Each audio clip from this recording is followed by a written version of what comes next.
Bonjour, je suis John Brownlee de la Fondation Billfish. Nous sommes là aujourd'hui pour vous parler du marquage. Le marquage des Billfish existe depuis 1954, quand Frank Matter présenta pour la première fois le marquage coopératif en Atlantique à l'Institut océanographique de The Woods. Aujourd'hui, le programme de marquage est administré par la Fondation Billfish. Le marquage, c'est facile et amusant. Mais surtout, cela vous met en contact avec des pêcheurs et des scientifiques du monde entier, qui travaillent ensemble pour protéger les billfish en voie de disparition à travers le monde. J'espère pouvoir vous convaincre de rejoindre notre équipe. Vous avez besoin de peu de choses pour commencer. Quelques fiches comme celle-ci, et les étiquettes de la Fondation Billfish qui vont avec. Ces fiches sont remplies quand vous pêchez un poisson. Vous notez l'endroit et la date de sa prise, mais aussi une estimation approximative de sa taille et de son poids. Quand le poisson sera recapturé, les scientifiques n'auront qu'à comparer les nouvelles données avec les données anciennes et savoir s'il a grossi, jusqu'où il a voyagé. Tout ce genre de données et d'informations qui sont vitales pour les scientifiques et chercheurs et qui nous renseignent sur la migration et le développement des billfish. Vous aurez également besoin, bien sûr, d'une perche spéciale qui ressemble à celle-ci, fournie par la Fondation. L'étiquette est placée sur le dos du billfish avant de le relâcher. La seule autre chose dont vous avez bien sûr besoin est un bateau.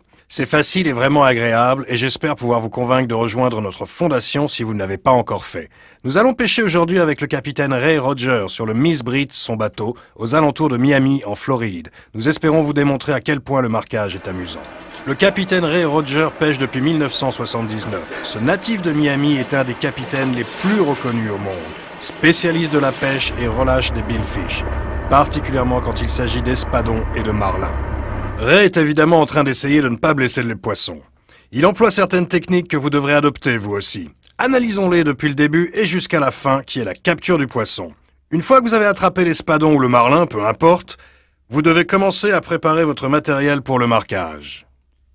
Croyez-le ou pas, l'une des choses les plus importantes pour maintenir votre poisson en vie, c'est la façon dont vous allez vous résister l'un à l'autre au moment de sa capture. Si par exemple vous sortez le poisson, vous pouvez essayer de le marquer pendant qu'il est en l'air. C'est compliqué et il existe des personnes qui sont très douées pour ça. Personnellement, je pense que c'est trop risqué. En plus, si votre but est de profiter de la lutte avec votre proie et d'être sûr de bien placer votre étiquette, alors ce n'est pas le meilleur moyen. Profitez du moment. Vous voulez avoir le contrôle sur votre poisson. Vous le voulez paisible et nageant le long de votre bateau afin de pouvoir le piquer correctement et au bon endroit. Exact. L'idée de maintenir votre poisson près du bateau pendant qu'il est encore un peu sous le choc. Une technique qui facilite vraiment les choses, c'est de ne pas arrêter votre bateau. Dès que votre poisson mord, n'arrêtez pas. Allez à la même vitesse que lui. Si vous arrêtez le bateau, il y aura trop de résistance du poisson. Il aura tendance à se débattre trop vigoureusement. Et vous le mettez en danger. Si vous allez à la même vitesse que lui, vous pourrez le diriger facilement. Non seulement vous lui permettrez de respirer, mais vous aurez également un angle perpendiculaire sur la bête. Et c'est comme ça que vous pourrez le piquer facilement. La pose de l'étiquette dépend de votre organisation sur le bateau. Si vous êtes deux, ça sera plus facile. Il y en a un qui maintient le poisson près du bateau, mettons qu'il est à tribord, et l'autre coéquipier se tient prêt avec l'étiquette au bout de la perche. Le poisson est maintenu fermement, il peut alors le piquer. Ou alors, il lâche très vite le fil, et avec la perche dans les deux mains, il peut le piquer. D'accord. L'important, c'est de ne pas essayer de le piquer par-dessus votre perche. Plus votre main sera près de l'étiquette, au bout de la perche, plus vous êtes sûr que vous aurez le contrôle. D'accord, donc vous dirigez le bout de la perche pour savoir exactement où placer l'étiquette. Si vous attrapez un poisson de petite taille, comme par exemple un sailfish, la différence réside sur l'endroit où vous allez le piquer, près de la nageoire dorsale, qui est la partie la plus charnue, ou au niveau de son abdomen. La différence n'est que de quelques centimètres. C'est pour ça que la façon dont vous maintenez le poisson est importante. Ce n'est certainement pas en le sortant de l'eau et à la verticale pour faire de belles photos comme certains le font que vous y arriverez. Et c'est ça qui est important. Laissez le poisson dans l'eau et maintenez sa tête en bas et piquez-le naturellement pendant qu'il nage. L'idée, c'est vraiment de faire le moindre mal possible. On essaie de les sauver, pas le contraire. Réfléchissez à ça, utilisez votre bon sens. N'oubliez pas que vous en tirerez beaucoup plus de satisfaction et ce sera aussi beaucoup plus productif pour la recherche.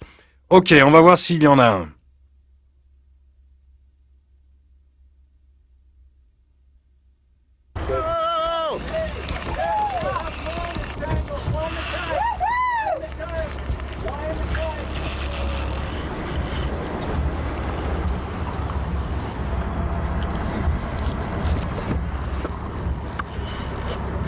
Wow, c'est génial, regardez-le partir. Ouh.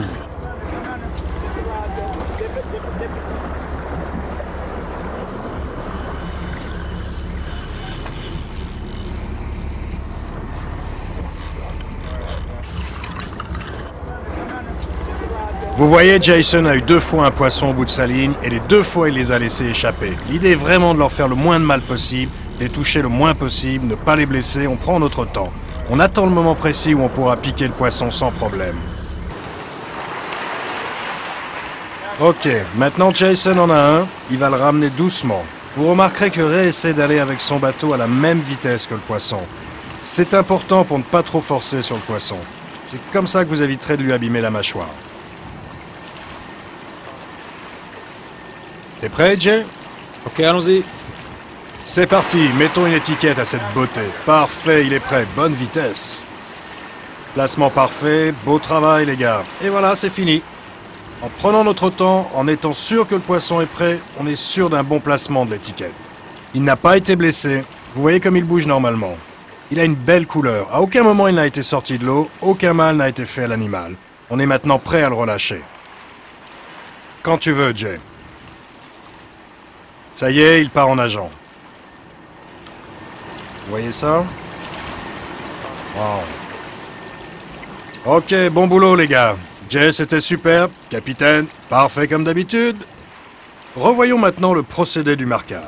Tout d'abord, assurez-vous que le poisson est prêt à être piqué dans les meilleures conditions possibles. Il doit être maintenu dans une bonne position. Pendant qu'il est sur le côté du bateau, en le tenant par votre fil sur le côté, à l'arrière du bateau et à l'opposé du poste de pilotage. Le bateau doit aller doucement et à la même vitesse jusqu'à ce que le poisson soit marqué. Ne sortez jamais le poisson de l'eau. Un mauvais remplacement ou un marquage trop brutal peut blesser sérieusement ou même tuer le poisson. Après l'avoir étiqueté, le poisson doit être relâché en enlevant l'hameçon ou en coupant le fil le plus près possible de l'hameçon. Souvent, un poisson qui s'est trop débattu peut être animé en l'aidant à nager doucement avant de le relâcher. Cela peut prendre entre 20 et 30 minutes. Cela dépend de plusieurs facteurs. Par exemple, combien de temps l'animal vous a-t-il résisté?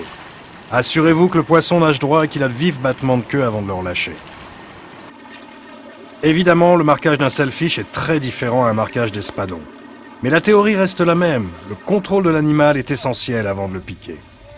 Piquer un marlin bleu ou noir, de façon incorrecte, peut entraîner de sérieuses blessures pour l'animal et même pour le pêcheur. Soyez très prudent et prenez votre temps. Si vous êtes à l'aise, que le poisson est maintenu fermement, préparez votre étiquette. Si vous sentez que vous perdez le contrôle, il vaut mieux attendre un meilleur moment et ne blesser personne, ni vous, ni le poisson.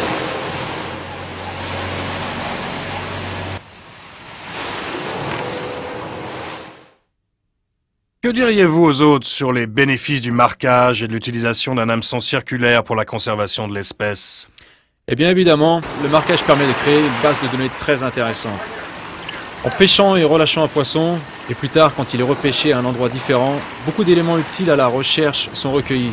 De plus, essayez de pêcher en utilisant un hameçon de forme circulaire, en essayant de l'accrocher dans le coin de sa mâchoire, ça ne me paraît pas très compliqué.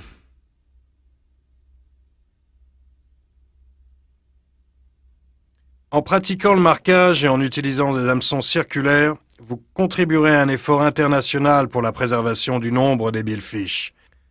C'est un vrai loisir, et c'est vraiment beaucoup d'émotions quand vous recevez votre fiche en retour. C'est vrai, ça m'est déjà arrivé plusieurs fois, et c'est vraiment génial d'avoir ce retour d'information. Pour moi, et aussi pour tous les clients qui ont pêché avec moi. Et si vous pratiquez le marquage lors d'un tournoi, soyez patient et responsable. Prenez votre temps, assurez-vous que votre poisson est prêt. Le retour d'information est extrêmement important. Sans lui, nous ne pouvons pas aider les scientifiques. Les fiches placées sur les poissons ne sont pas toujours faciles à voir. Certaines grosseurs peuvent apparaître sur l'animal, ce qui rend parfois difficile la visibilité de l'étiquette.